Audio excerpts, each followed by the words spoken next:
Olá, uma ótima tarde para você que acompanha Isto é ao vivo. Seja muito bem-vindo. Hoje a gente está aqui numa edição extraordinária. Como você já sabe, a gente está trazendo uma sabatina com os pré-candidatos à presidência da República. E hoje o nosso convidado é o pré-candidato pelo Partido Novo e executivo do mercado financeiro, João Amoedo. Seja muito bem-vindo, João. Muito obrigado, Camila. Um prazer estar aqui com vocês. É um prazer recebê-lo aqui. Muito obrigada por aceitar o nosso convite. E bom, e como vocês já sabem, a Isto É sabe que o eleitor está meio perdido em relação a essas eleições, porque muita coisa ainda não foi definida. Então, por conta disso, a gente resolveu abrir as nossas sabatinas para que você, eleitor, também possa participar, para que a sua voz também seja ouvida. Então, se você quiser fazer uma pergunta, quiser esclarecer alguma dúvida, manda para a gente através da nossa transmissão pelo Facebook, que está acontecendo agora nas nossas redes sociais também. A gente também está no YouTube, também está no Twitter, mas eu quero te convidar a deixar o seu comentário aqui na transmissão do Facebook, que eu vou selecionar algumas perguntas e trazer aqui para o Amoedo. Então, mande agora, você já pode mandar que a gente já está aqui ao vivo pela nossa sabatina na Isto É. Eu quero passar agora a palavra para o nosso redator-chefe, Sérgio Pardelas, abrir a sabatina. Boa tarde, Pardelas. Nos últimos dias, o senhor tem sido um crítico mordaz das alianças celebradas pelo Geraldo Alckmin. Chamou até de centrolão o acordo fechado recentemente com o Centrão. Com as regras do jogo atuais, o senhor acha que é possível se eleger e governar sem alianças? Sérgio, o nosso problema hoje no Brasil, eu diria que é fazer a mudança, a renovação necessária na política. E realmente me incomodou muito essa aliança. Só para lembrar, quando a gente começou o Novo em 2010, a gente foi movido muito pelo desejo de renovação, indignado com a qualidade da política, um desejo de renovação, de trazer novas lideranças para o mundo político. E aí, quando a gente vê um candidato que está entre os principais, se aliando com ex-mensaleiros, pessoas que foram presas, né, talvez trazendo de volta a ideia de voltar com o imposto sindical, que foi um dos ganhos da reforma trabalhista. Tudo isso por conta de 3 minutos de tempo de televisão, e a gente sabe que no final, qual é a grande preocupação que nós temos, e por isso que eu me irritei muito com esse posicionamento, é porque essa péssima gestão na saúde, na educação, vai condenar milhares de crianças a eventualmente ficarem na miséria, a gente condenada a morrer porque não vai conseguir ter tratamento nos postos de saúde. Então, tudo isso me deixou muito indignado, porque é isso que a gente quer mudar na política. Agora, a mudança passa justamente por trazer novas pessoas, novas ideias, novas posturas, e não a gente continuar refém desses velhos acordos que não têm funcionado para os brasileiros, né? Tem funcionado para uma classe política que se perpetua no poder. Então, por tudo isso, me deixou muito revoltado ver que as pessoas estão indo para o mesmo caminho. E certamente por isso é que tem esse índice enorme de rejeição, né? Hoje, nas pesquisas, quando você vai nas pesquisas espontâneas, cerca de 60% das pessoas falam que não sabem quem vão votar, ou vão votar branco, ou vão votar nulo, porque a nossa política, apesar de todas as crises econômicas, apesar de todo o lava-jato, continua insistindo nas mesmas práticas, né? É isso que o brasileiro não aguenta mais, até porque ele sente os resultados disso tudo. Candidato, o senhor tem, como não tem nenhum deputado no seu partido ainda, o senhor tem só 7 segundos de tempo de TV, que é praticamente irrisório, e não tem uma base parlamentar, então o senhor também não pode participar de debates, né, na TV. Qual que é o seu objetivo nessa eleição? O que o senhor pretende falar em 7 segundos para a sociedade? Tá certo. Acho que esse é um bom ponto, porque mostra justamente como é que o sistema é feito para perpetuar quem está no poder. Então, o fundo partidário, o fundo eleitoral, o tempo de televisão é concentrado exatamente no quem está aí. Então, um novo entrante, por exemplo, não tem nem oportunidade de participar de um debate eleitoral, a não ser que fizesse alianças para trazer políticos para os partidos, como a gente viu alguns partidos fazendo. No nosso tempo de televisão, a minha ideia seria, a gente vai pensar melhor, mas uma das ideias era dizer basicamente o seguinte: olha, se depender do Novo, é a última vez que você vai ver um programa eleitoral na televisão, dito gratuito, né? Porque nós entendemos que não faz sentido ter dinheiro público financiando partidos. Os partidos devem ser financiados pelos seus apoiadores, pelos seus filiados, que é como o Novo faz, aliás, é o único que faz isso entre os 35 partidos existentes. E a ideia da candidatura, lá atrás, quando a gente começou em 2016, no fundo era divulgar mais o partido e principalmente eleger uma bancada para o Congresso, onde a gente entende que tem que ser feitas as mudanças.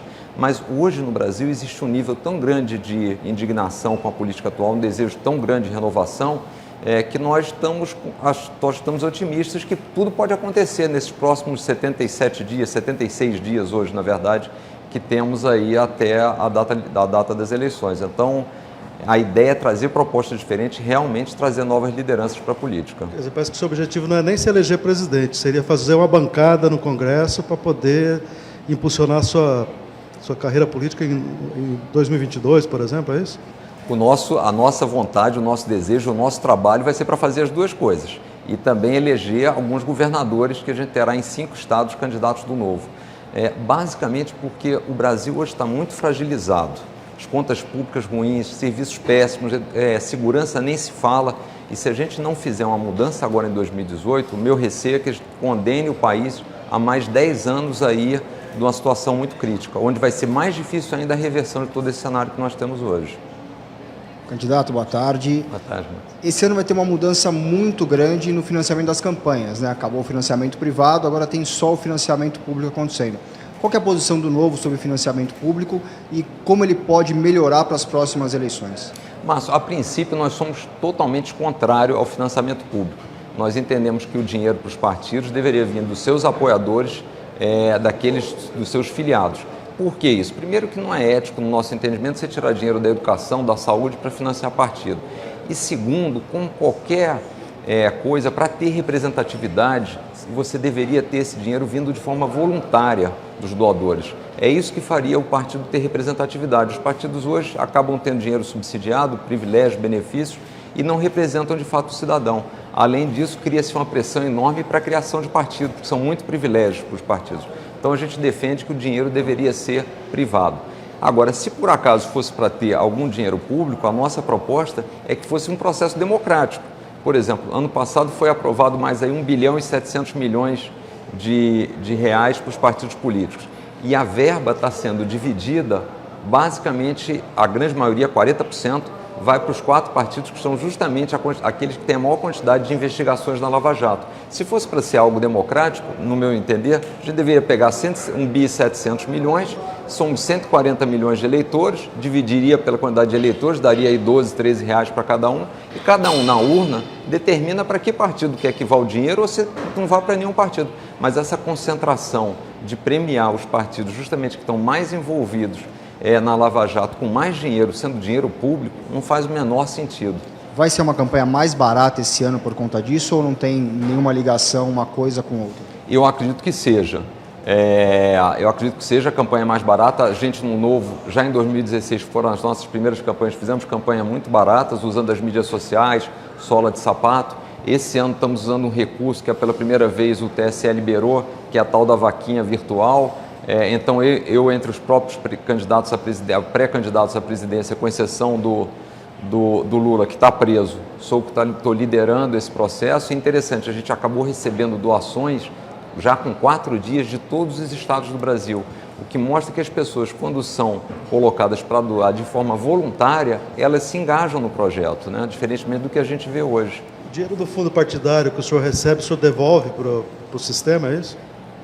A gente recebe cerca de 100 mil reais por mês, desde lá de setembro de 2015, quando foi o registro do partido. Temos hoje mais de 4 milhões de reais que estão integralmente aplicados no Banco do Brasil.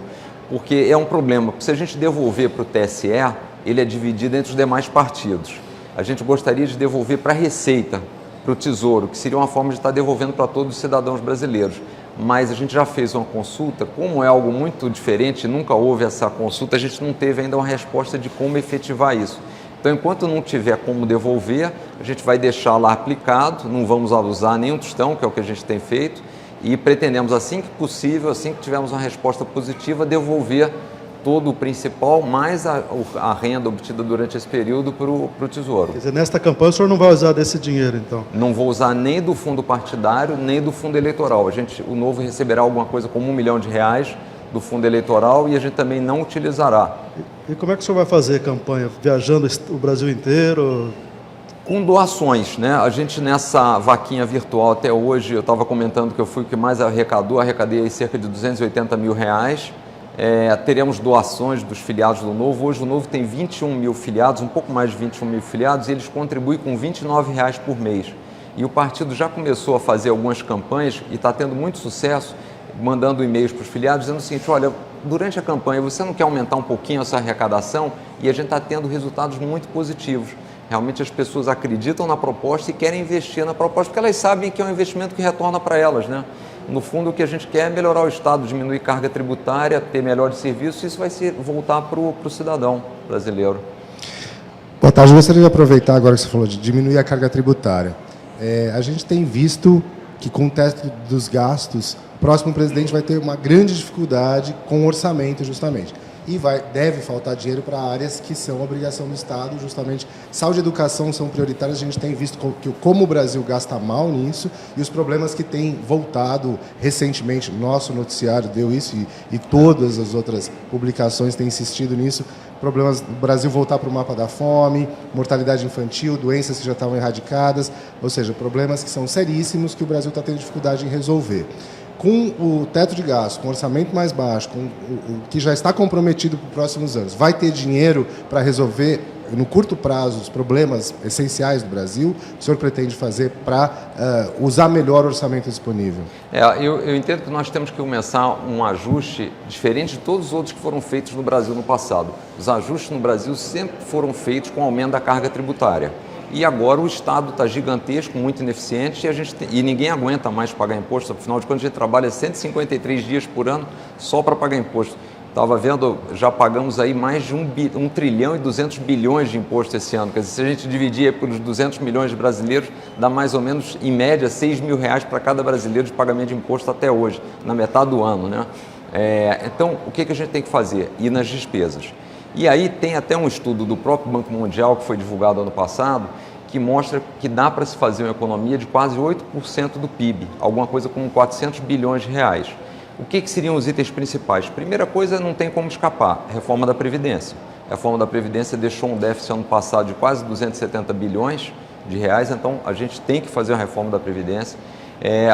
Tem uma série de benefícios para empresas, desonerações que foram feitas no passado, que hoje representam aí também um volume muito relevante, quase 4% do PIB, onde não se mediu o retorno disso, não se viu a eficiência desses programas, então a gente precisa rever isso também.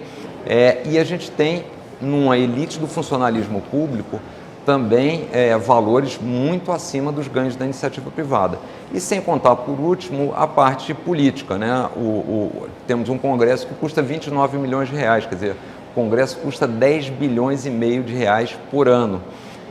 Então, isso tudo tem espaço para a gente reduzir. É aí que a gente tem que atacar. E uma das pautas, inclusive, do Novo, é começar dando exemplo dentro de casa. Foi isso que a gente fez, por exemplo, quando elegeu os vereadores. Nós elegemos 4 vereadores em 2016 e eles, de imediato, cortaram 39 assessores.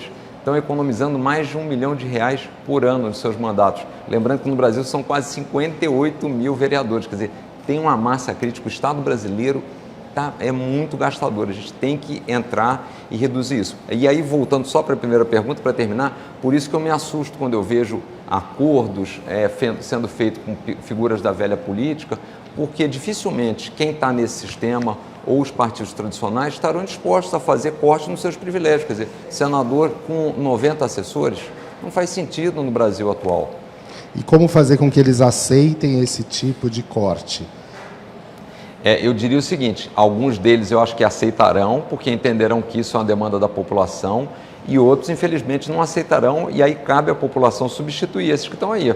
A gente tem que renovar o Congresso, por isso até uma das nossas pautas importantes era a renovação do Congresso, porque simplesmente só com pessoas diferentes, com outras posturas, com outras práticas, vivendo no mundo real, que ficaram pagando conta, ficaram pagando impostos, é que a gente vai poder ter uma realidade diferente. Eu acho muito difícil.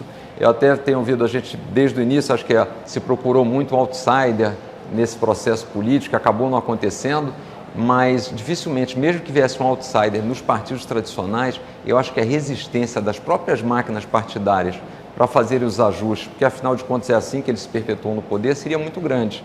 Então, não tem jeito, tem que ser renovação total e a população entender o que esse é o processo, né? É a aposta que a gente está fazendo.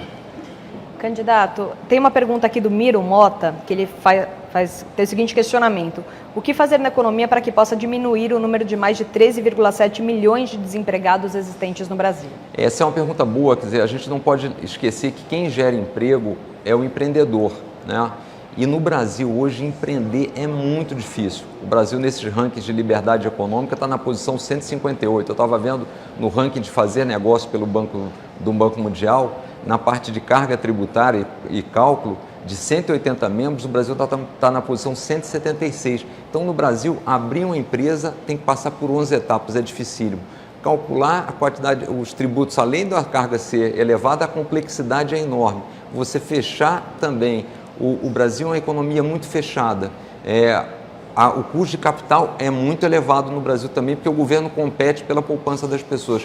Então, tudo isso faz com que o investidor não queira. O investidor, quando eu digo, é o pequeno e médio, quer dizer, tem uma dificuldade ou vai para a informalidade e a geração de emprego fica comprometida. São justamente as nações que têm mais liberdade econômica onde você tem maior renda per capita. Então, a gente precisa mudar esse modelo. Quer dizer, a gente tem um capitalismo de Estado que atende só aos grandes grupos e o pequeno sofre e paga a conta dos privilégios que são dados a uma determinada minoria, né? Então, eu acredito que retomando a confiança, passando o processo eleitoral, porque o processo eleitoral certamente traz incertezas, traz dúvidas, tem gente dizendo que vai revogar coisas que foram feitas, então a gente tem que esperar passar esse processo e ter alguém que coloque a economia no rumo certo, né? Que dê liberdade para as pessoas montarem seus pequenos negócios e aí a gente reativa a economia. Mas assim, eu confio muito no potencial do Brasil. A gente não pode esquecer, é uma nação rica em recursos naturais, um povo empreendedor, trabalhador. A gente tem escala e a gente tem um PIB, o Chile tem um PIB 50% maior do que o do Brasil.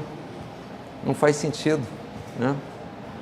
Candidato, voltando um pouco à questão renda per capita, PIB não, renda per capita 50% maior, desculpe. Imagina. Voltando à questão das suas propostas, obviamente que resolver o déficit da Previdência é algo crucial. Qual é a sua proposta para a Previdência, candidato? Eu começaria fazendo as coisas mais simples, que eu acho que já são praticamente consenso, né? Que é estabelecimento de um teto maior para aposentadoria de idade, 65 anos, para homens e mulheres.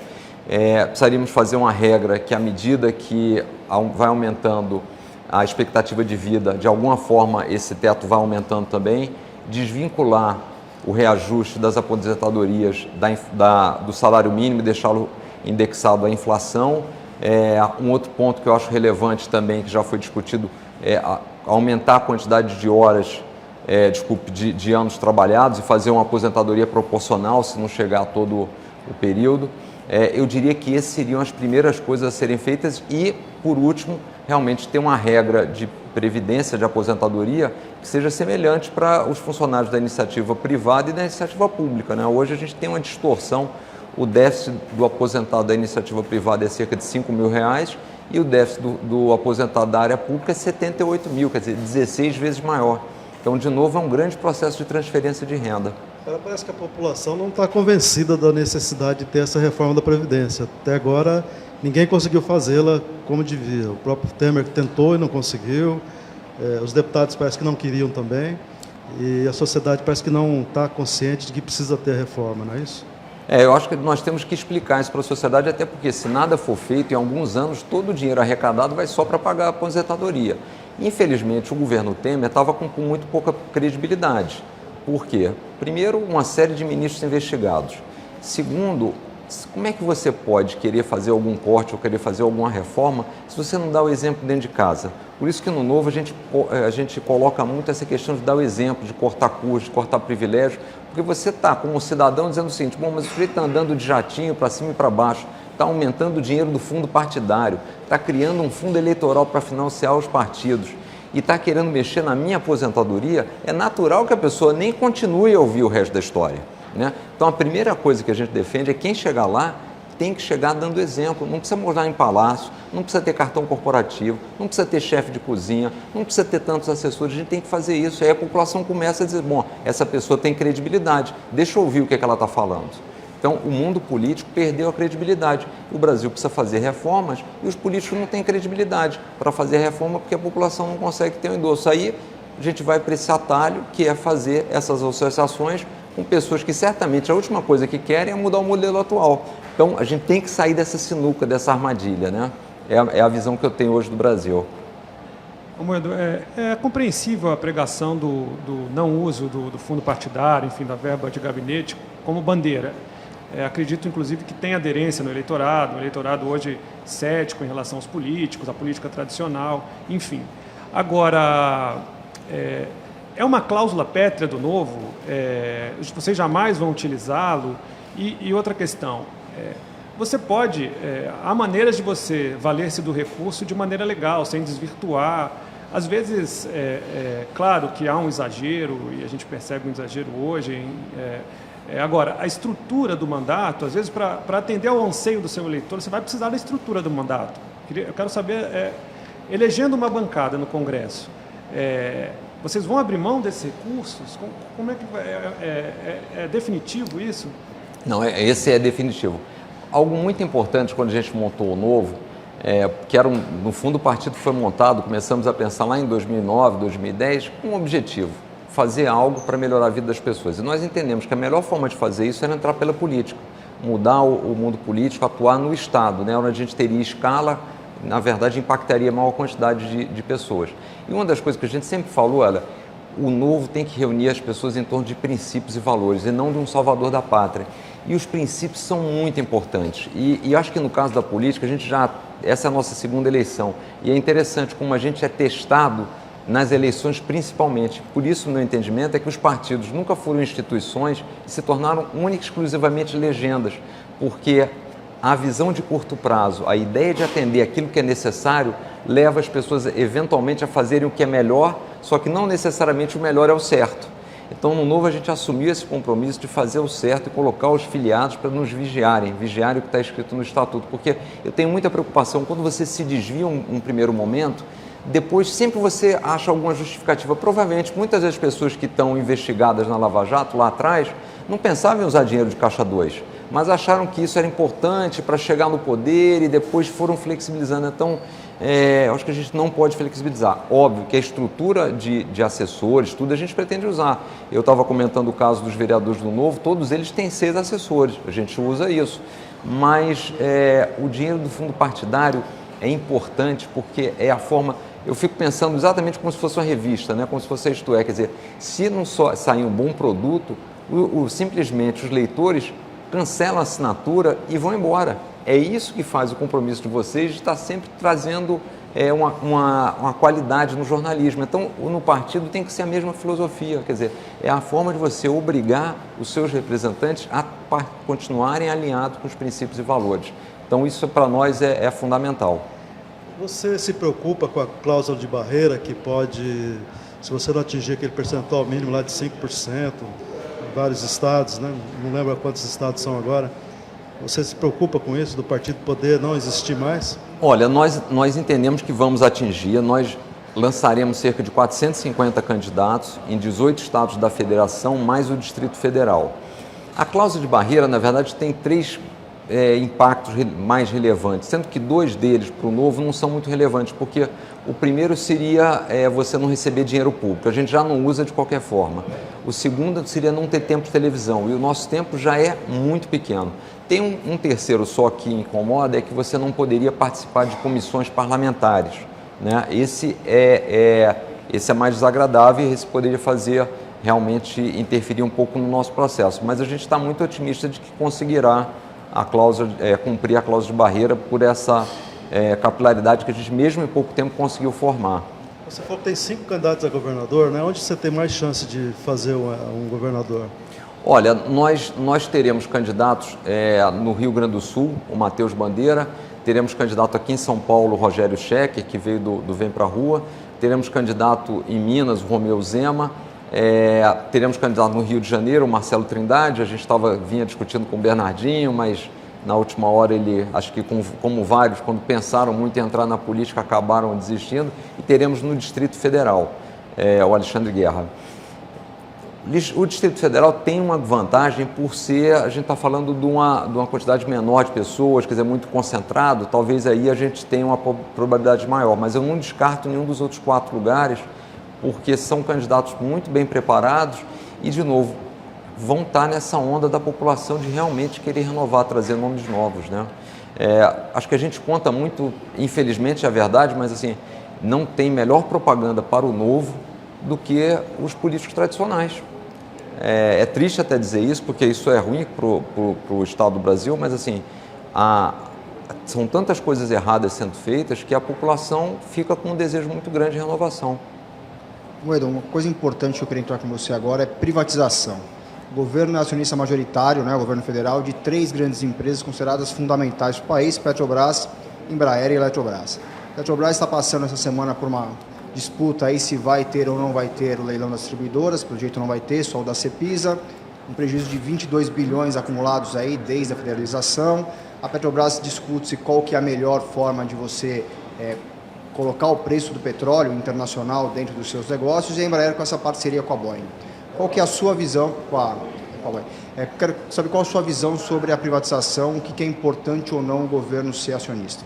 Olha, eu entendo que o governo não deveria ser gestor de nenhuma empresa, nem mesmo acionista, né? Então, por 2 motivos principais, né? Primeiro, porque você acaba criando um ambiente propício para a corrupção. Quer dizer, o fato do governo ter mais poder, indicar a enorme quantidade de diretores, presidentes de empresas, a gente já viu o que acontece no processo, né? E, além disso, o que acaba também resultando é uma gestão muito ineficiente. A gente, só para lembrar, os exemplos das teles, quando foram privatizadas, que tiveram outro nível de atendimento do serviço, da própria Vale do Rio Doce, que aumentou bastante o faturamento, só que ela veio a pagar depois de impostos já foi bastante compensador para o governo. Então, do ponto de vista de corrupção e da eficiência, não faz sentido. E segundo, para o Brasil crescer, a gestão pública também acaba trazendo dificuldades, acaba trazendo entraves. Então, eu entendo que a gente terá, e o caso da Eletrobras com todo esse prejuízo mostra isso, quer dizer, o fato de a gente poder crescer, aumentar, por exemplo, a própria exploração do petróleo, seria muito melhor com essas empresas privatizadas.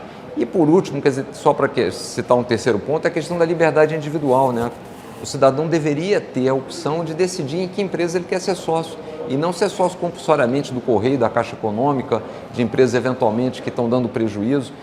E agora eu gosto do processo, por exemplo, que está sendo feito de privatização, pelo menos a modelagem do processo da Eletrobras, onde nenhum acionista poderá ter mais do que 10% do controle. Existe uma série de compromissos, até com eventos, causas sociais, que a Eletrobras vai ter que investir.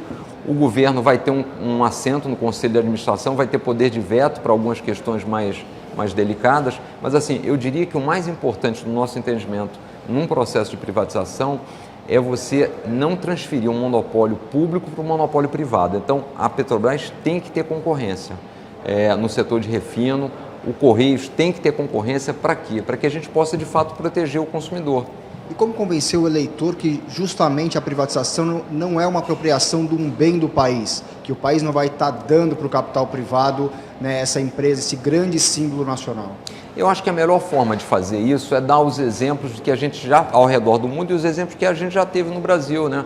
Quando você tem um telefone, era algo que demorava 2 anos, você acabava declarando, quem é mais velho lembra disso, era um ativo, você tinha que declarar no imposto de renda, e hoje tem milhões de celulares pelo Brasil, funcionando de uma forma muito mais efetiva. Interessante notar que a única tele que não funcionou direito, que acabou entrando no processo de recuperação judicial, foi justamente aquela financiada pelo governo, pelo BNDES, onde tentou criar uma grande empresa nacional, o tal do capitalismo de Estado. Foi essa que não deu certo. E os exemplos das empresas como a Vale, que eu mencionei aqui, então, mostrar para o cidadão, e nos lugares do mundo que tem concorrência, quer dizer, a gasolina nos Estados Unidos é muito mais barata que no Brasil, tem 20 empresas que fazem refino de combustível lá, não tem um monopólio do Estado, e aí o Estado vai poder usar a sua capacidade para as áreas onde ele deveria estar atuando, que é a educação, a saúde e a segurança, que eles deixam muito a desejar, né? Então, acho que esse é importante, é um processo que a gente vai ter que deixar claro para a população, explicar com fatos e verdades, que isso vai ser bom para a população. Durante muitos anos a gente ouviu isso, né, que as empresas estatais eram estratégicas. E eu, depois de um tempo, depois que a gente começou esse processo político, eu entendi que elas são estratégicas únicas, exclusivamente para os políticos, que as usam para se perpetuar no poder. Mas para o cidadão, o que ele quer? O que é estratégico para o cidadão? Ter um produto de qualidade, pagar um preço mais barato, quer dizer, ter competição, poder escolher.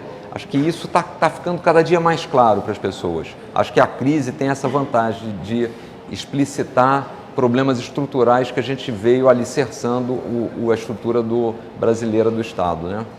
Candidato, a gente está recebendo várias perguntas aqui pela internet. Eu quero aproveitar para pedir para você que está acompanhando a nossa transmissão continuar mandando as suas dúvidas e os seus questionamentos aqui, que eu vou trazendo o máximo possível. E o Fabiano Santana mandou a seguinte pergunta: como governar com essa proposta nova, mas com um Congresso tão arcaico? Nós temos que trocar o Congresso. A gente tem que fazer uma renovação grande no Congresso. Acho que tem gente boa lá, que certamente está imbuída do bem, que a gente vai poder negociar, vai poder colocar as pautas que o Brasil precisa, mas é necessária uma renovação significativa no Congresso. Agora, o que eu entendo também, complementando esse processo de governança, né? Primeiro, durante a campanha, a gente tem que deixar muito claro quais são as bandeiras que a gente defende. No passado, e eu falo isso como eleitor, a gente sempre se acostumou a ouvir as pessoas prometendo coisas porque elas entendiam que aquilo era a percepção do que o eleitor queria. Então, o sujeito, por exemplo, tem que fazer reforma da Previdência. Mas se eu falar em reforma da Previdência, eu vou perder voto. Tem que fazer privatização, mas se eu falar em privatização, eu vou perder voto.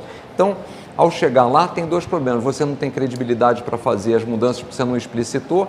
E segundo, durante o processo eleitoral são feitos tantos acordos partidários para viabilizar as pessoas que você já entra no processo de governar com dívidas em relação aos compromissos que você fez no passado. Então, o novo vai entrar sem dívidas, vai entrar com a proposta clara e a gente entende que nos primeiros 100 dias de governo, validados pelo voto popular, a gente vai poder fazer muita coisa. E, se por acaso eu for eleito, certamente teremos uma bancada relevante do Novo. Porque quem votar nos candidatos do Novo quem votar no candidato à presidência, provavelmente vai votar no candidato ao governo e vai votar provavelmente no legislativo, porque a pessoa vota na instituição porque ele gostou das ideias, né? Então isso vai facilitar o processo. Agora, óbvio, tem que ter negociação, é um processo político, a gente vai ter que abrir mão de algumas coisas, colocar outras. Agora, não dá para fazer esse fisiologismo que a gente tem hoje, de se tomar lá da cá, que a gente acaba não avançando, né? Infelizmente. Candidato, o senhor sendo, digamos assim, eliminado dessa primeira etapa das eleições, como o Novo vai se comportar no segundo turno? O senhor pretende liberar, optar pela neutralidade, vai liberar as coligações, tanto nas eleições presidenciais como nas estaduais? Qual que é a diretriz do Novo? Primeiro a gente vai trabalhar bastante para estar lá. Se acontecer alguma coisa diferente, a gente vai fazer mais ou menos o que nós fizemos em 2014. Né? Primeiro, o partido gosta de dar uma orientação institucional e é interessante, por essa própria filosofia dos filiados e apoiadores, eles até nos cobram uma indicação do que fazerem. No caso, em 2014, a gente acabou apoiando o Aécio Neves. Dissemos que não era o projeto novo, o PSDB, não eram exatamente as mudanças que a gente gostaria, mas nós entendíamos que era uma equipe melhor do que a da Dilma. Então, muito provavelmente, num cenário como esse, a gente venha a se posicionar. Acho que é importante o partido ter uma posição, mas a gente espera que não precise fazer isso. Vamos trabalhar para que isso não seja feito, mas eu acho importante o posicionamento, a gente está na política, acho importante ter um direcionamento. Isso não significa acordo. Agora, o que a gente quer dizer é o seguinte: apoiar as ideias. Então, a gente vai precisar avaliar quais são as ideias e apoiar as ideias que estejam mais próximas do programa do Novo, né? Agora, é evidente que o senhor não vai abrir aqui porque essa situação não está definida. Mas se o senhor tivesse que pregar um não voto em algum candidato, em quem o senhor pregaria? Se o senhor não quiser fulanizar, o senhor pode falar de algum campo do espectro político. Enfim, o senhor tem um não candidato? Assim, a gente dificilmente o Novo fará qualquer apoio a partidos que tenham um viés diferente do nosso sobre a percepção de mundo. Que são os partidos, basicamente, a gente pode dizer, simplificando, os partidos de esquerda, né? E por que isso? Quer dizer, acho que é mais falando de uma visão de mundo.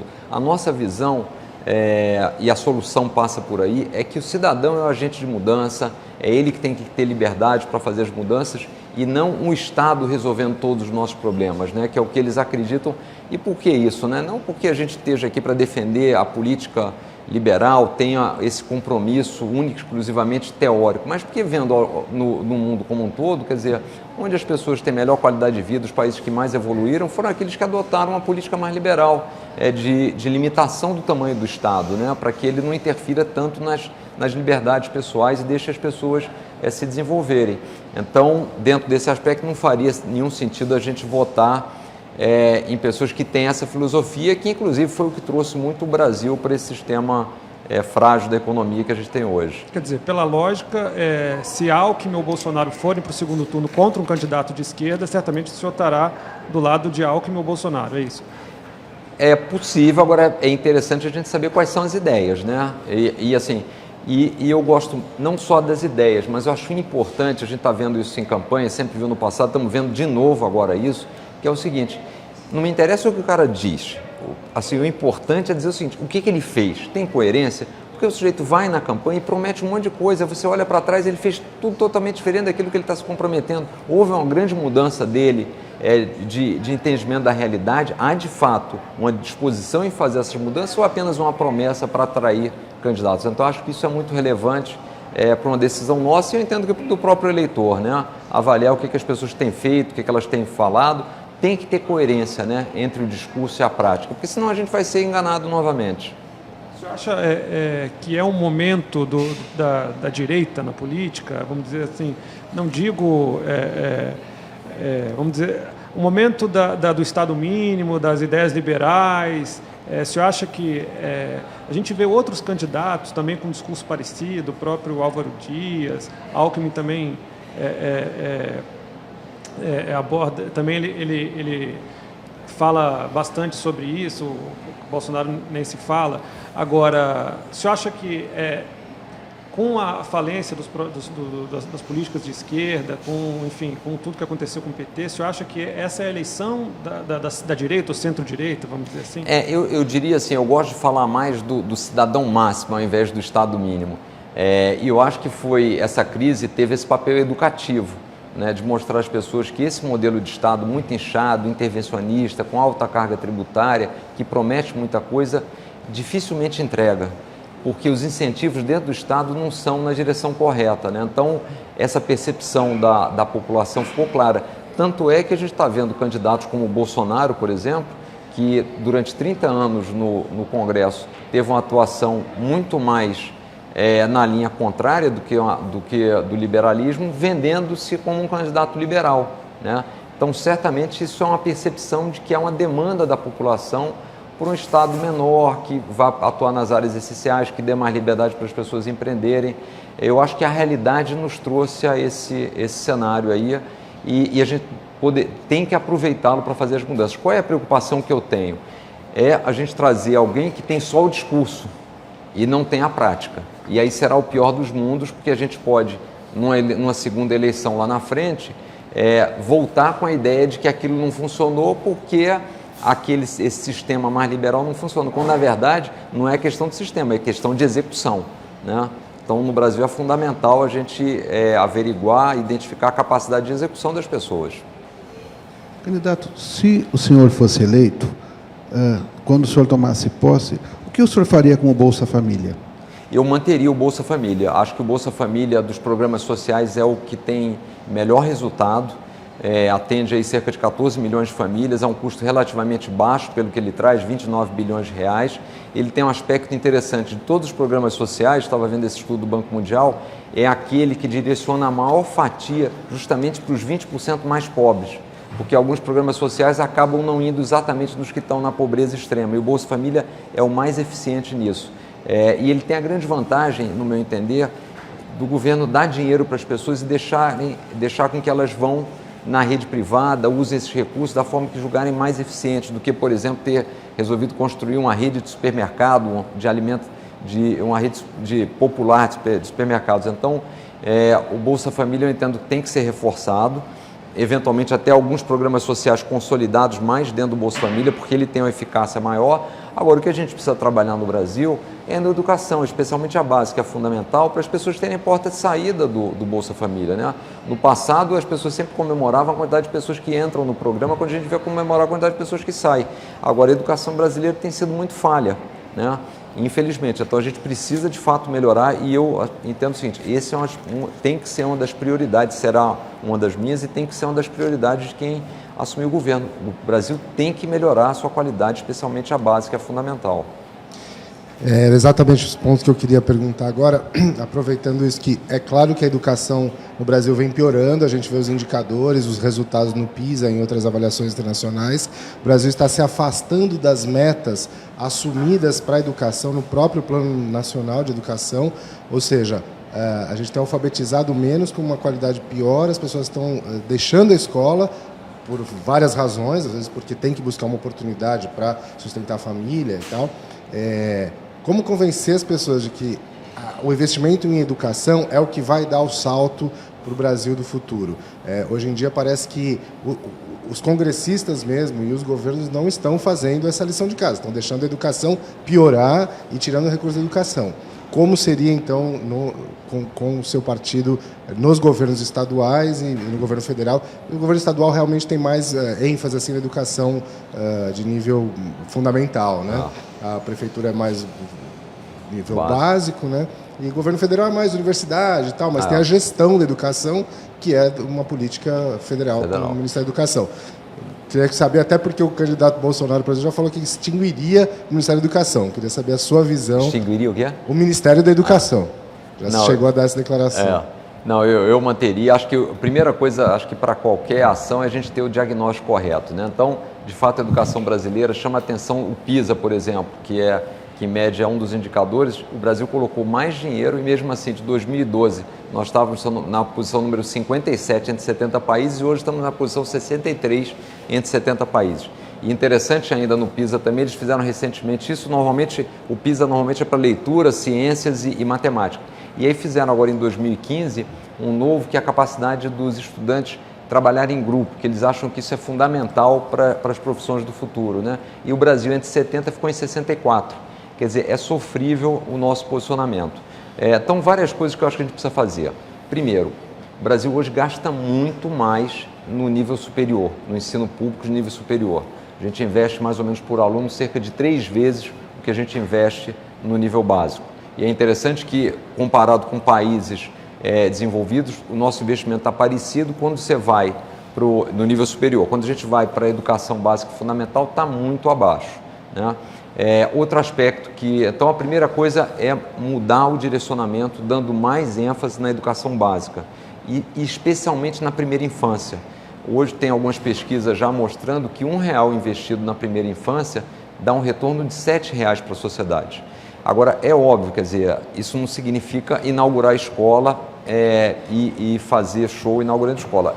A gente tem que mexer no professor e aí valorizar mais a cadeira de professor. O Brasil paga menos do que a grande maioria dos países e a gente tem um problema de currículo também dos professores. Eu tenho estudado sobre isso e é interessante notar que no Brasil mais ou menos 2/3 do currículo do professor está ligado a questões teóricas e 1/3 só a metodologia de ensino. Quando a gente pega Singapura, que é o primeiro país no ranking do PISA, 90% do currículo está ligado à metodologia de ensino, como ensinar, e apenas 10% a parte teórica. Então a gente já tem um indicador claro de que, primeiro, temos que investir mais no ensino básico, na primeira infância, temos que melhorar, atrair mais professores de boa qualidade. Então, se você tem baixa remuneração, alta carga de horário e condições ruins, você não acaba atraindo gente boa. Então, tem que ter um processo para atrair gente melhor. A gente tem que valorizar, então, o professor e melhorar essa qualificação. Então, eu diria que é por aí, e melhorar a gestão das escolas. Hoje, 50% das escolas, as indicações dos diretores são indicações políticas. Os lugares que vão bem são justamente os que têm indicações técnicas. E uma última preocupação que eu teria em todos os aspectos de governo é a gente não desfazer as coisas boas que foram feitas. No Brasil, normalmente dá aquela impressão que quando entra um novo governante e ele quer colocar o seu programa, e mesmo que o programa esteja indo bem, mas aquele programa tem um outro pai, um outro político, ele quer descontinuar aquilo porque parece que ele vai estar ajudando o outro político. Então a gente tem sempre um ciclo muito curto. Então, acho que tudo que foi bem feito tem que ser mantido, né? E um sistema de avaliação para a gente estar efetivamente vendo os resultados que estão acontecendo. Mas, assim, educação é básica, é fundamental e o Brasil está muito atrás, né? E, assim, nós não estamos preparando as pessoas para o século XXI, né? A gente vai ter uma mudança muito grande do tipo de trabalho, do tipo de emprego, e o Brasil está ficando muito para trás. 40% dos jovens com 17 anos estão fora da escola. E a gente vai tendo aquela geração nem, né? Não estuda nem trabalha. Então, tem que ser fundamental o investimento e uma boa gestão na educação. Aproveitando esse gancho, quais são os programas e os projetos que você manteria caso eleito? De algumas gestões passadas que você acredita que são coisas boas, além do Bolsa Família que você já falou?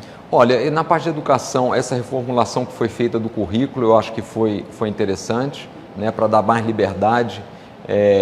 Algumas leis que foram aprovadas, a reforma trabalhista, eu certamente manteria, teto dos gastos também manteria, acho que são coisas produtivas. Falamos agora recentemente da modelagem da privatização da Eletrobras, também faz sentido. A reforma da Previdência, acho que está muito próximo da última reforma que foi mais ou menos alinhavada, mas acabou não sendo votada no Congresso.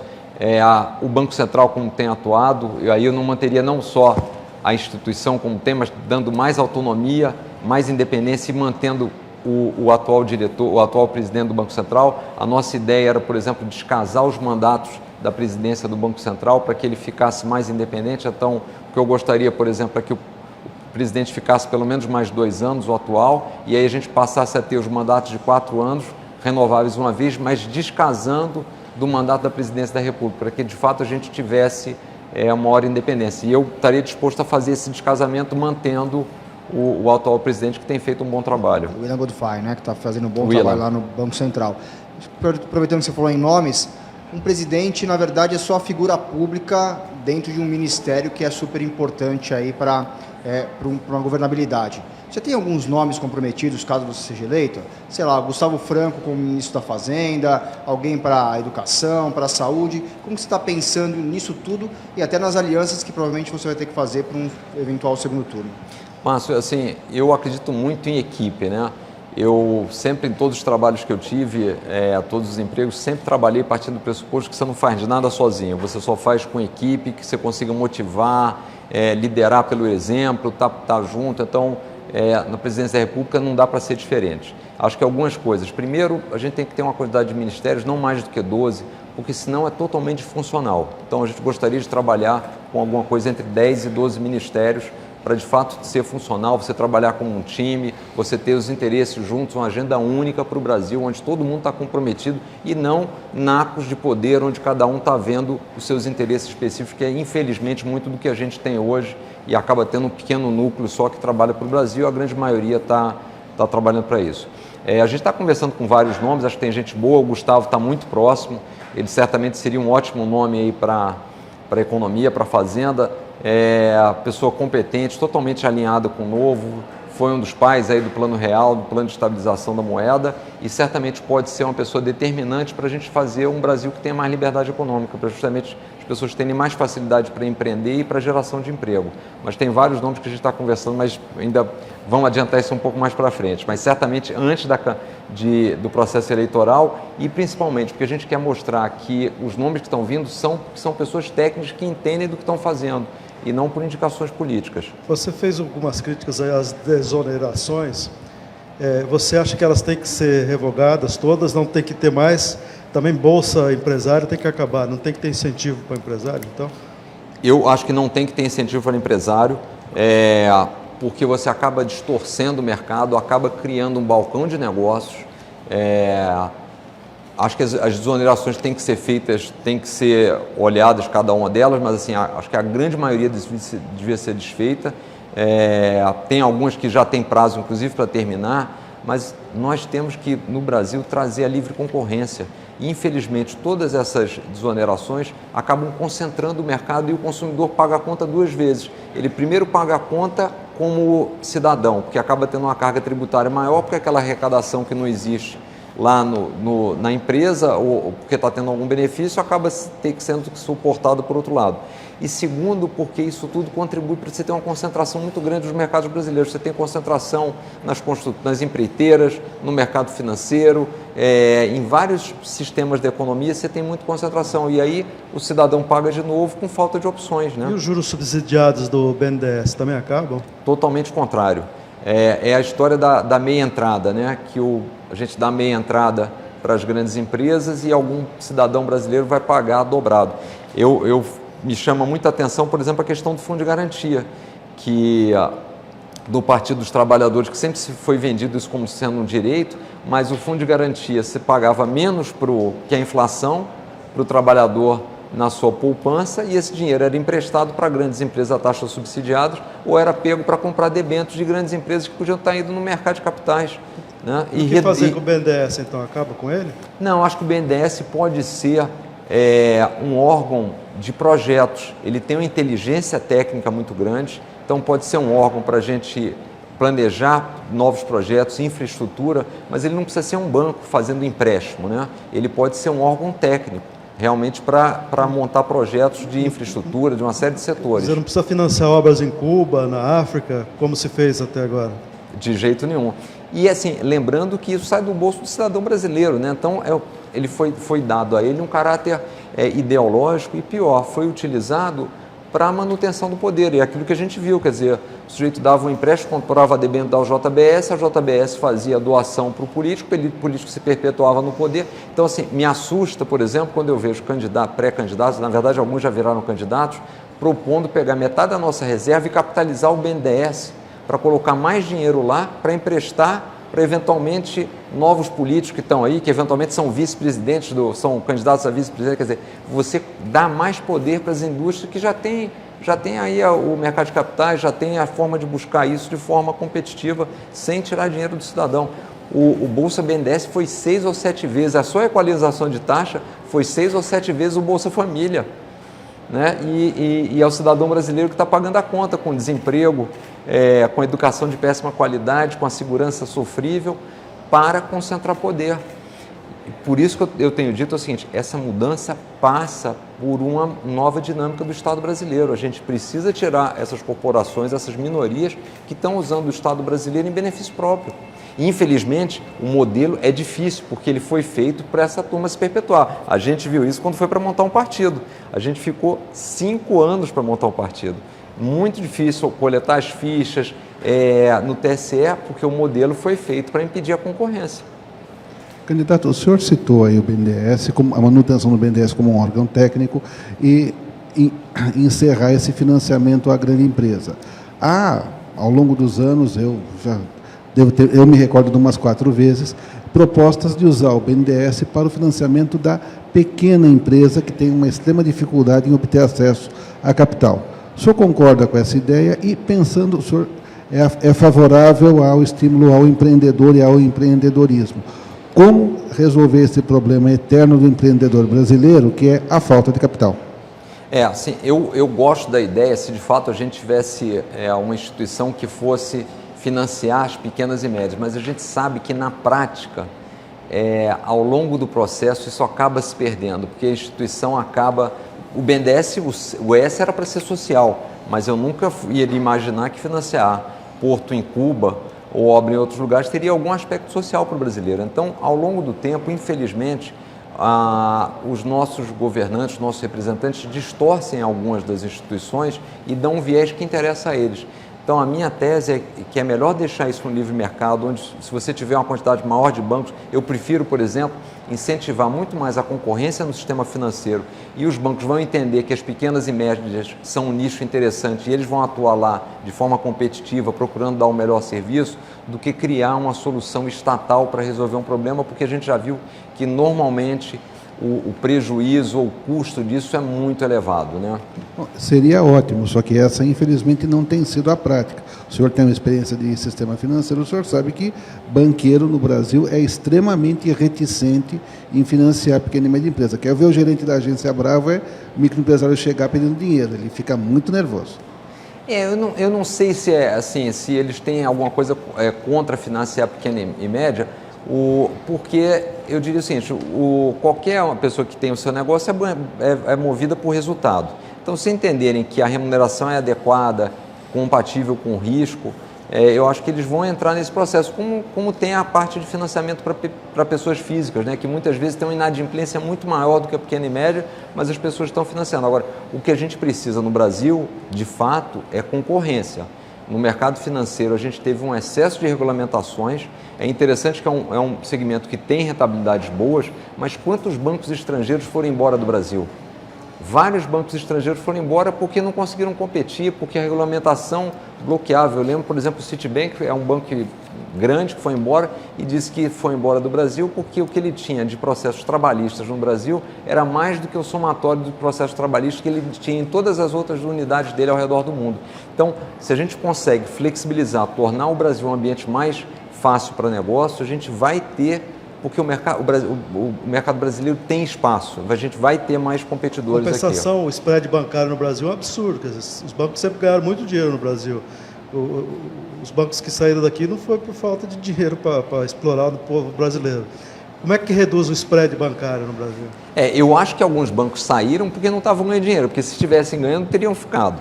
Agora, foram incompetentes, né? Porque todo mundo aqui ganha muito dinheiro. Bradesco, Itaú ganha muito dinheiro. Todos eles eu entendo que têm boa gestão. Agora, como é que a gente pode fazer para melhorar isso? Não tem jeito, é concorrência. E não é usar banco público. No passado já se tentou usar banco público, não funcionou. Porque o banco público ele acaba prejudicando a concorrência. Ele acaba prejudicando os pequenos e médios que estão começando a crescer, começando a atender a população. E o banco público vem e destrói a concorrência, concentrando mais ainda poder. Agora, é interessante a gente notar isso, voltando à questão da parte ideológica da esquerda, recentemente foi votado um item que era muito importante para a gente melhorar a concorrência, que é o tal do cadastro positivo, que é permitir a todas as instituições financeiras que tivessem acesso ao histórico de crédito das pessoas. Na medida em que eles têm o acesso ao histórico de crédito, ele consegue qualificar se aquele sujeito tem mais chance ou menos chance de honrar suas dívidas e, consequentemente, consegue ajustar o spread. Para os grandes bancos, isso não faz muita diferença. Por quê? Porque eles têm uma quantidade enorme de clientes. Então, dentro de casa, eles já fazem essa análise. Isso é importante para os pequenos e médios. E aí a gente viu partidos da esquerda que dizem ser protetores do cidadão votando contra o projeto, né? Quer dizer, indo na direção contrária. Então, de novo, flexibilidade, informação, tudo isso vai fazer com que a gente possa ter mais concorrência, menos regulamentação. Amoedo, que o senhor é liberal na economia, não há dúvida. Agora, em relação aos costumes, como o senhor se posiciona? Eu defendo que todas as pessoas tenham liberdade de ter a definição da sua parte comportamental. Então, eu diria que nesse aspecto eu também delego às pessoas a decisão de cada um. Eu tenho a minha visão sobre determinados temas, mas eu entendo que a minha visão não deve interferir nem influenciar as pessoas na definição das suas escolhas, né? Nem irá influenciar a minha decisão pessoal como gestor do país. Acho que isso é uma questão de caráter pessoal e eu tenho que sempre fazer as decisões que sejam as mais apropriadas em função da lógica e do bom senso, né? Agora, as pessoas têm que ter liberdade de... E aí no Novo é importante isso, porque o que a gente fez? Algumas pautas que nós consideramos polêmicas, os candidatos do Novo têm flexibilidade, apesar do partido ter o caráter de ser uma instituição, então para certos aspectos, por exemplo, corte de privilégios, votação contra aumento de impostos, alguns ele é muito rígido nas questões comportamentais, a gente deixa ao candidato, ao pré-candidato, a opção de se manifestar e escolher a sua bandeira. Isso, no nosso inteiro, é muito bom, porque você dá liberdade ao candidato e também você dá ao eleitor uma preferência eventualmente diferente de candidatos que tenham a mesma pauta econômica, mas podem ter visões diferentes sobre outros aspectos. Complementando o que o Pardelas perguntou, a gente perguntou para todos os candidatos aqui o que eles acham, por exemplo, do casamento gay, se o senhor é a favor ou contra, da maioridade penal, o senhor acha que tem que reduzir, e se o senhor é a favor da liberação das drogas, o que o senhor acha desses temas aí? Olha, eu sou a favor da redução da maioridade penal para 16 anos, eu sou a favor da união homoafetiva e eu sou contra, no momento, a descriminalização das drogas. Eu entendo que no Brasil a gente tem uma luta muito grande ainda contra a violência. O Brasil hoje é o 9º país do mundo no ranking de homicídios a cada 100 mil habitantes, num número que nunca teve no passado.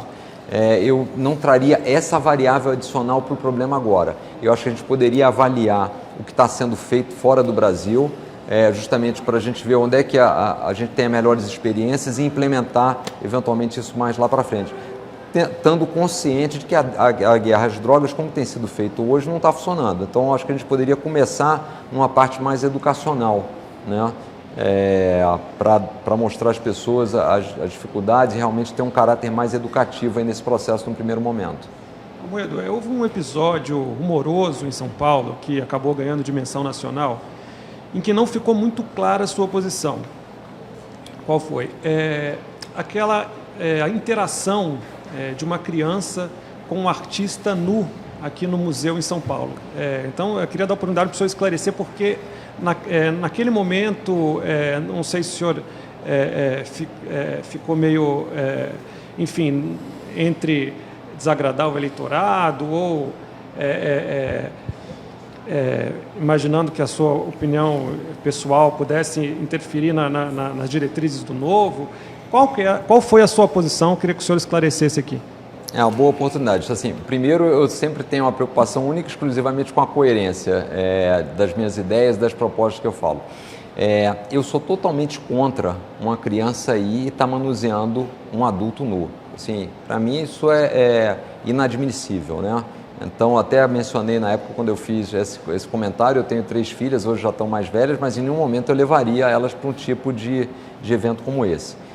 Por outro lado, o que eu disse, talvez isso tenha até gerado algum ruído, é o seguinte: se você tem alguma exibição que foi aprovada a sua colocação, não tem por que a gente censurar. O que deve ter, de fato, é uma ressalva na entrada, dizendo o seguinte: isso é proibido para criança, isso não deve ser liberado para criança, mas eu acho o seguinte: a gente tem que separar o que é liberdade de expressão com a responsabilidade que a gente tem das crianças. Aquilo não era arte, então, professor? Aquilo não era arte?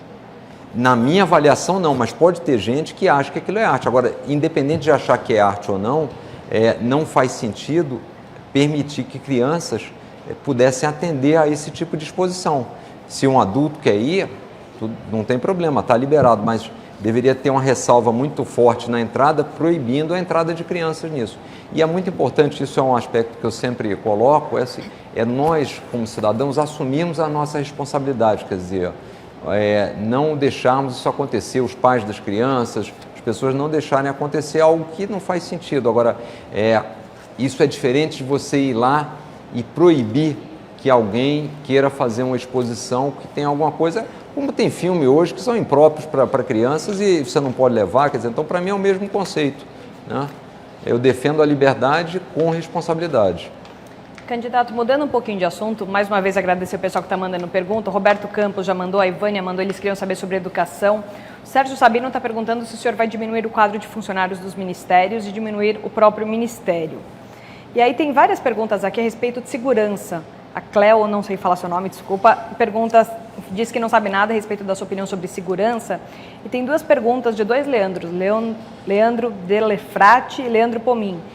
Qual a sua opinião sobre o Instituto do Desarmamento e o que você acha do porte de armas? Tá, vamos lá. Então, só para fechar ministérios, que a gente pretende diminuir, são cerca de 150 secretarias. Hoje a gente quer reduzir, acho que ministérios eu comentei anteriormente aí, a ideia aí é ter de 10 a 12, e consequentemente isso levará uma redução. Mas assim, eu acho que o principal, além da redução, é a gente ter uma área mais funcional, né? Realmente um funcionamento melhor da área pública e principalmente colocando gente competente e que conhece o que faz. Quer dizer, no Brasil, infelizmente, findo a eleição, todos os acordos que você fez durante o processo eleitoral, na hora de dividir os ministérios, e por isso eu fiquei muito preocupado e fico preocupado com esse tipo de acordo, você vai colocar no Ministério da Educação alguém que foi indicado por um partido político, no Ministério da Saúde alguém que foi indicado por algum partido político. Qual é a chance que a gente tem de melhorar a educação do povo brasileiro ou dar um atendimento decente no SUS se você não põe alguém que seja um gestor competente ou que entenda do negócio, mas único e exclusivamente o grande ativo dele é ser um membro do partido que vai usar a máquina em prol do partido. Então acho que isso é um diferencial grande do Novo.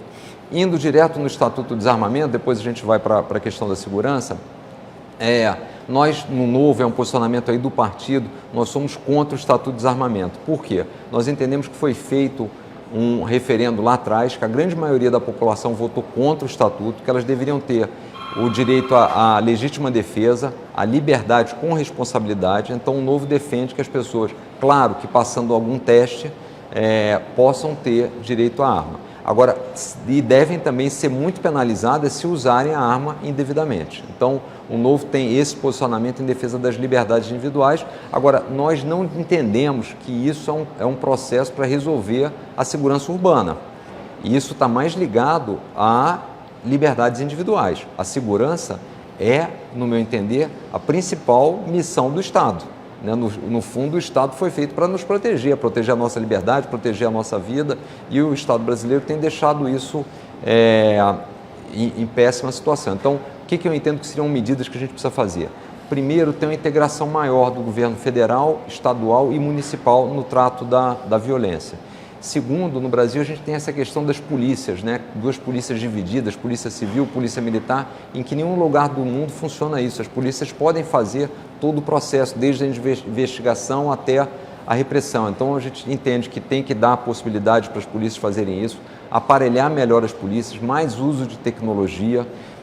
Temos que trabalhar na questão, no nosso entendimento, das parcerias público-privadas para os presídios. No Brasil hoje, os presídios, na verdade, se tornaram escolas de crime, né? Com superlotação, com situações caóticas, e a gente entende que a iniciativa privada poderia entrar no processo não só para investimentos, dado que o Estado não tem mais dinheiro para investir, como no processo de gestão, né? Então, esses seriam alguns sistemas. O principal é passar para o criminoso, para o bandido, que a impunidade não vale a pena. Hoje, infelizmente, o Brasil acaba investigando muito pouco, prendendo pouco, e quando prende a pessoa acaba ficando muito pouco tempo. Então dá a sensação para o criminoso que o crime compensa. Então isso que a gente tem que reverter esse processo, né? Então acho que esse tem que ter grandes esforços do Brasil, é uma área crítica. Eu estava comentando inicialmente, quer dizer, o Brasil está na 9ª posição, nunca teve esse índice de criminalidade aí. O senhor é carioca e lá está havendo intervenção militar. E nem por isso a segurança está melhor. Teve a Marielle assassinada, até agora não resolveram, ainda faz 4 meses, não apontaram os criminosos. Como é que o senhor manteria a intervenção militar no Rio ou retiraria as tropas de lá? Olha, lá é difícil porque para a gente avaliar corretamente o resultado da intervenção, a gente teria que tentar ver qual seria o cenário se não tivesse intervenção. Então, acho que houve uma pequena melhora, mas a pergunta é, será que a piora não teria sido grande se não tivesse tido a intervenção? Então, eu entendo que a intervenção lá no Rio foi feita sem muito planejamento, com pouco planejamento, foi feita de última hora, tinha um caráter eleitoral no primeiro momento, né? O presidente Temer tentando aproveitar isso, mas eu entendo que ela tinha que ter sido feita, porque os índices de criminalidade no Rio estavam muito elevados e a gente, infelizmente, no Rio tem um problema hoje de falta de governo, de falta de liderança, e isso estava muito claro na questão da segurança. Então, acho que ela foi positiva, não vai resolver o problema de uma vez. Eu entendo que aqui a gente vai ter que conversar com o novo governador para ver se manteria ou não. Tem um problema de ordem prática, no meu entender, que é a manutenção da intervenção, porque a gente precisará fazer reformas, uma delas é a reforma da Previdência, e sob o regime de intervenção em qualquer estado, isso é proibido, é vetado. Então, a gente teria que pensar um pouco, mas eu acho que quanto mais cedo um novo governo realmente puder assumir as rédeas da segurança com medidas estruturais e a gente puder tirar a intervenção, é melhor. Acho que a gente tem que voltar para a rotina que é o que tem no resto do Brasil. Queria que o senhor falasse um pouquinho sobre relações internacionais. O Brasil talvez esteja se apequenando um pouco em relação ao próprio potencial de protagonista, não só no Mercosul, mas em relações internacionais de modo geral. Como o senhor enxerga esse protagonismo do Brasil? Como o senhor lidaria? Que tipo de grupo, de bloco seria procurado num governo, no seu governo? E que tipo de alianças comerciais também seriam vantajosas para trazer para o Brasil? E de que forma o senhor avalia como tem sido isso nos últimos anos, nas últimas gestões? O Brasil, eu comungo dessa ideia, ele acabou perdendo muita relevância. E o que me chama a atenção, especialmente na parte de abertura econômica, né, em relação ao resto do mundo. O Brasil hoje representa menos de 1% do comércio mundial, tem uma quantidade mínima de acordos alfandegários, tem uma carga tributária, uma barreira protecionista muito elevada e a gente está ficando atrás nas cadeias produtivas, na inovação. Então, a gente precisa retomar esse processo. Na verdade, precisa começar. Eu entendo que nos governos petistas houve um alinhamento muito ideológico, justamente com países menores, que têm ideias diferentes da que eu defendo. E a gente deveria estar indo justamente se alinhar com os países mais abertos. O Chile deu um bom exemplo do que pode ser feito, né? Só para lembrar, o Brasil, em termos, eu estava comentando aqui, liberdade econômica, o Brasil está na posição 158, o Chile está na posição 20ª. É o terceiro da América da América Latina como um todo, desculpe, pegando todas as Américas, está atrás só dos Estados Unidos e do Canadá. Então o Brasil precisa fazer isso. Eu entendo que a política externa pode ter um papel preponderante em ser um grande vendedor do Brasil. Para quê? Abrir os nossos mercados para exportação, trazer investimentos para o Brasil, melhorar a imigração. O Brasil cresceu muito com a imigração no passado. A gente tem colônias no sul, italianos, alemães, que vieram para o Brasil, trouxeram novidades, trouxeram know-how, e o Brasil não tem mais isso. Quer dizer, a gente foi se isolando do resto do mundo com produtos mais caros. Então, acho que é fundamental a gente ter uma área externa alinhada ideologicamente com essas propostas e promovendo o Brasil no mundo, né? E abrindo mais as nossas fronteiras, mesmo de forma unilateral. Está provado que os países que tiveram maior liberdade econômica, que tiveram maior evolução, que abriram mais economia, e no mundo moderno não dá para a gente ficar tão fora, não dá para a gente ficar tão ausente. E é interessante porque isso também abre, lembrando da tecnologia que a gente tem hoje, isso abre mercado para o brasileiro trabalhar em qualquer lugar do mundo. Quer dizer, o sujeito aqui pode estar fazendo um aplicativo, pode estar desenvolvendo um sistema, pode estar fazendo um atendimento por internet. Quer dizer, a gente precisa estar nesse mercado. E aí volta de novo a educação. Quer dizer, está provado, por exemplo, que o ensino do inglês pode aumentar em até 50% a renda do brasileiro, e muitas vezes isso está sendo deixado de lado. Então, são essas coisas que a gente tem que incorporar, quer dizer, essa modernidade toda na vida do brasileiro, para que a gente possa evoluir como nação, né? Só para encerrar essa questão, eu queria que o senhor falasse um pouquinho sobre a crise humanitária da Venezuela. Qual seria a sua posição ali? A gente tem um impasse, porque o governo de Roraima realmente está sendo sobrecarregado, os serviços públicos, não só a segurança, mas a saúde, né, e outras áreas, e a governadora até fez um pedido, né, para fechar a fronteira, não foi atendido pelo governo Temer, mas então também faltou uma política federal de lidar melhor com essa questão. Qual seria a sua posição ali? Eu tive lá há 1 mês e meio, 2 meses atrás, até tive a oportunidade de conversar com várias pessoas, até venezuelanos e pessoas de lá. E realmente o Estado brasileiro ficou muito ausente do processo. Primeiro, eu acho que não dá para a gente fechar as fronteiras. Acho que é uma atitude humanitária receber essas pessoas lá, né? Mas assim, a gente poderia ter ações mais práticas. Uma das coisas que eu comecei a ver que estavam sendo feitas por iniciativas privadas e não pelo público, era uma triagem das pessoas. E a triagem que eu digo não é dizer quem entra ou quem sai. É basicamente o seguinte: identificar quais são o perfil das pessoas, do que eles podem trabalhar, e começar a tentar alocar essas pessoas em trabalho, quer dizer, dar um caráter produtivo a isso. Eu entendo que a gente deveria deixar as fronteiras abertas, o governo federal deveria ajudar, e a gente deveria buscar também auxílio de organizações de organizações mundiais. Por quê? No fundo, o que a gente está fazendo é dando espaço para essas pessoas. Agora, o que fica claro nesse processo, e você conversando, a gente conversando lá com vários venezuelanos, quer dizer, como que uma ideologia errada pode fazer mal a um país, né? Pode deixar tantas marcas. Então, acho que o governo brasileiro devia estar mais presente e buscar o auxílio de organismos multinacionais, internacionais, para ajudar nesse processo e, principalmente, fazer algo produtivo, de alocar essas pessoas, porque isso tem acontecido, eu vivenciei lá na prática. Quando você consegue alocar um venezuelano em algum trabalho, ele acaba fazendo uma ajuda grande a várias famílias. Então você começa a minimizar o problema de tantas pessoas lá sem ter onde dormir, passando fome.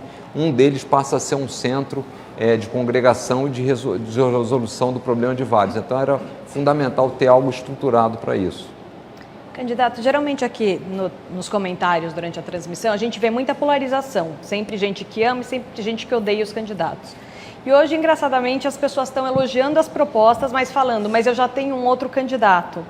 Então, de certa forma, a gente vê que o eleitor está prestando atenção na forma como as coisas estão tentando ser mudadas, mas ele já tem a cabeça feita de alguma outra forma. Como que o senhor pretende mudar esse pensamento do eleitor para trazê-lo para o seu lado? Você acha que isso, de certa forma, é um pouco de receio dessa mudança, de não ter políticos no poder e ter pessoas de outras profissões, talvez isso assuste um pouco o eleitor? Assim, acho que o primeiro compromisso nosso que a gente vai fazer é sempre falar a verdade, sempre muito claro e transparente, o que faz com que as pessoas, ao que parece, se interessem por isso. A grande dificuldade do Novo em mim é porque a gente está muito pouco tempo na política, é muito pouco conhecido, inclusive nas pesquisas tem mostrado isso, né? Menor índice de rejeição, mas também menor conhecimento, porque eu nunca fui figura pública, o partido existe há um pouco mais de 2 anos, enquanto a gente está competindo aí com pessoas que estão 30, em alguns casos até 50 anos na política, né? Então, o que a gente está fazendo? usando muitas mídias sociais, sendo muito claro e transparente no que a gente pretende fazer, no que a gente entende que está errado, para justamente criar, no primeiro momento, o interesse das pessoas. E segundo, elas começarem a ver que é possível mudar. Eu acho que algumas pessoas ficam preocupadas, bom, mas será que isso é viável? Será que não vale a pena ficar mais no mesmo? Mas assim, infelizmente, eu mesmo já fiz muitos votos úteis durante a minha vida e os resultados foram péssimos. Então, eu entendo que está na hora da gente ousar, de tentar fazer as mudanças. É um momento fundamental do Brasil.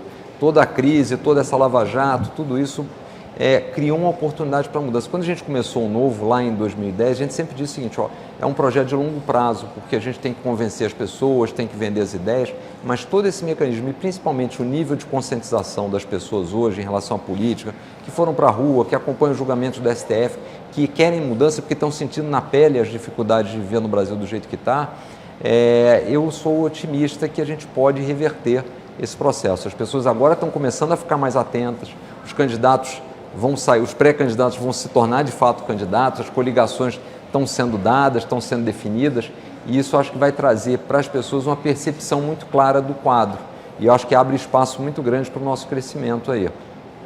Moedo, existe algum político que inspire o senhor? Algum político? Que o inspire, não necessariamente brasileiro. Olha, é difícil, né? Assim, eu acho que faltam lideranças no mundo hoje, né? Acho que não só o Brasil, mas o mundo como um todo tem hoje uma falta de lideranças meio generalizadas, né? Houve uma polarização muito grande da política que fez com que você fosse para extremos. Olhando no passado, falando de Brasil, eu gosto muito das ideias do Roberto Campos. Acho que tinham ideias muito em linhas com o que a gente defende. E olhando para fora, eu acho que a gente teve grandes líderes lá no passado, como a Margaret Thatcher, o Winston Churchill, mas assim, no passado recente eu tenho dificuldade realmente de mencionar líderes que me inspiram, até porque eu entendo que toda essa parte de tecnologia, todos os avanços que a gente está tendo da civilização, está levando muito mais ao poder de cada cidadão, né? Muito mais do que ter um líder que consiga fazer tudo, que consiga resolver todos os nossos problemas, que a gente precise seguir, o tal do salvador da pátria. Eu acredito muito hoje, a gente está entrando noutra era, a era da pessoa esclarecida, participativa, com vontade de mudar, com iniciativa. Então, acho que isso é a aposta. Quer dizer, o meu grande líder, a grande liderança que eu quero é dos brasileiros, quer dizer, assumindo o seu papel de salvador da pátria do Brasil. Falando em lideranças, nós temos um preso hoje que diz que é líder, né? Pelo menos foi de um partido. O senhor daria indulto a ele se fosse presidente da República? Não, de jeito nenhum. Acho que é uma pessoa que fez muito mal para o Brasil, porque é sempre aquela história, né? De quem a cobrança tem que ser proporcional à capacidade que a pessoa tem de entrega e do que ela te representa. Então, uma pessoa que se colocou, que foi 2 vezes presidente da República, que se colocou como salvador da pátria, é razoável que dele se cobre muito, né? É o esperado, até porque ele foi um exemplo para muitas pessoas. E ao se meter na política de forma muito ruim como outros, quer dizer, recebendo propina, participando de corrupção, deixou um exemplo muito ruim para a sociedade. E eu sempre critiquei também, e eu acho que esse é um dos problemas, independente desse passado, o fato da gente não ter dado bons exemplos de retidão, de que o estudo era importante, de trabalho duro. Acho que a gente precisa ter uma sociedade que valorize isso. Então ele foi condenado, tem mais alguns julgamentos a serem feitos, eu não daria indulto por enquanto não, acho que tem que pagar a pena e assim, a gente tem que dar o exemplo para o Brasil que não tem impunidade, especialmente com recursos públicos. A gente às vezes se esquece, acha que é só alguém que foi beneficiado, mas quantas pessoas estão morrendo, deixando de ser atendidas, deixando de fazer uma cirurgia, deixando de fazer um tratamento de câncer, as crianças que a gente está condenando à miséria porque o dinheiro público foi desviado, né? Eu vi isso muito lá presente no Rio de Janeiro, onde a gente também teve um processo de corrupção do Estado que acabou sem dinheiro para colocar combustível nas viaturas policiais, né? E a gente vê os assassinatos por aí. Então é muito triste, as pessoas têm que estar conscientes da responsabilidade e dos deveres que estão assumindo quando estão assumindo algum cargo público. O senhor mesmo mencionou no início da entrevista que o senhor esteve muito próximo do Aécio em 2014. Foi uma decepção para o senhor o desdobramento da Lava Jato, o envolvimento dele?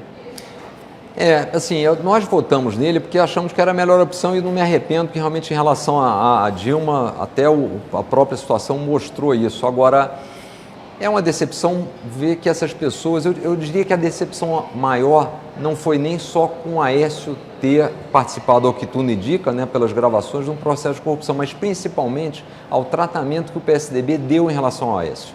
Eu achei que a gente tinha uma instituição que tivesse colocando os interesses do país acima dos interesses de um dos seus membros. E aí, ao fazer panos quentes e ser muito condescendente com pessoas que estão sendo alvo de investigação, simplesmente o PSDB se mostrou exatamente igual ao PT, né? Quer dizer, mostrando que as pessoas estão acima das instituições e que estão acima dos brasileiros. Então, acho que foi muito ruim isso, acho que ficou um ensinamento para mim e eu imagino que tenha ficado para grande parte dos brasileiros, né, que estão aí desejando renovação. Isso deve ter sido uma indicação muito ruim pela manutenção porque parece que você, como partido, está endossando essas práticas. Candidato, passou rápido o tempo, ainda continuam chegando várias perguntas aqui, mas eu gostaria de, para encerrar, a gente está sempre encerrando com a mesma pergunta. A gente vê hoje muitos eleitores indecisos, sem saber em quem votar. Queria deixar a oportunidade para o senhor falar direto com os eleitores de qual o diferencial que o senhor tem em relação aos outros candidatos, porque os eleitores deveriam votar no senhor. Camila, acho que tem alguns diferenciais importantes, né? Primeiro, que é fundamental, eu sou o único candidato que está vindo para um partido realmente diferente, um partido que não usa dinheiro público, que corta os privilégios dos seus candidatos, que não está fazendo nenhum tipo de coligação para ter mais tempo de televisão, para ter mais dinheiro, para ter mais fundo partidário, que vem com uma proposta nova de devolver poder para as pessoas, que vai fazer sempre um discurso muito claro, coerente, com compromisso de ir lá para representar o cidadão. Então, nenhum outro partido está fazendo isso tão claramente, né, de forma tão enfática. Segundo ponto, o que eu trago é a experiência de quem ficou muito tempo pagando as contas do outro lado da mesa, vendo o que você precisa fazer lá, sempre pagando muito imposto, com capacidade de gestão, ao mesmo tempo com equilíbrio, mas também com obstinação para fazer as mudanças que têm que ser feitas. Então, eu diria o seguinte, as pessoas têm um momento para optar se elas querem renovação de fato, ou se elas querem as mesmas coisas que tem aí, a volta do imposto sindical, as pessoas que falam muito e fazem pouco, que estão aí no governo há muitos anos. Quer dizer, a grande maioria dos candidatos está aí há inúmeros anos no governo. Por que não fez diferente? Por que não mudou de partido para partido? Por que não montou um partido se não acreditava nos partidos que estavam? Quer dizer, por que ficou refém do mesmo sistema? Por que não fez as mudanças quando tiveram as oportunidades? Eu acho que o Brasil merece ter a chance de trazer alguém com vontade, disposição e capacidade de fato fazer as mudanças que o Brasil precisa. A gente precisa mudar de patamar como país, né? E a sociedade brasileira, o cidadão brasileiro merece isso. É isso que eu me proponho a fazer. Não ser uma autoridade, mas ser um funcionário das pessoas que irão votar, dos cidadãos brasileiros. Maravilha, muito obrigada pela sua participação e por todos esses esclarecimentos hoje. Muito obrigado, eu que agradeço aí a oportunidade, foi um ótimo bate-papo. Bom, eu quero agradecer a vocês também que estavam acompanhando e interagindo aqui com a gente através das redes sociais. Muito obrigada pela companhia. Para você que não sabe, todos os dias a gente está aqui com Isto É ao Vivo, trazendo as principais notícias do momento em 2 edições, às 11 da manhã e às 4 da tarde. Então eu quero te ligar para ficar ligado, porque toda a cobertura das eleições desse ano estão sendo feitas aqui de forma muito competente pela Isto É, e a gente está trazendo tudo isso para vocês sempre em primeira mão. Todos os dias, segunda a sexta, às 11 e às 4 da tarde, a gente está aqui ao vivo. Muito obrigada pela companhia. Próxima sabatina já está marcada, Geraldo Alckmin, dia 13 de agosto. Então a gente conta com a sua participação. Muito obrigada e até a próxima. Isto É ao Vivo, informação que vai até você.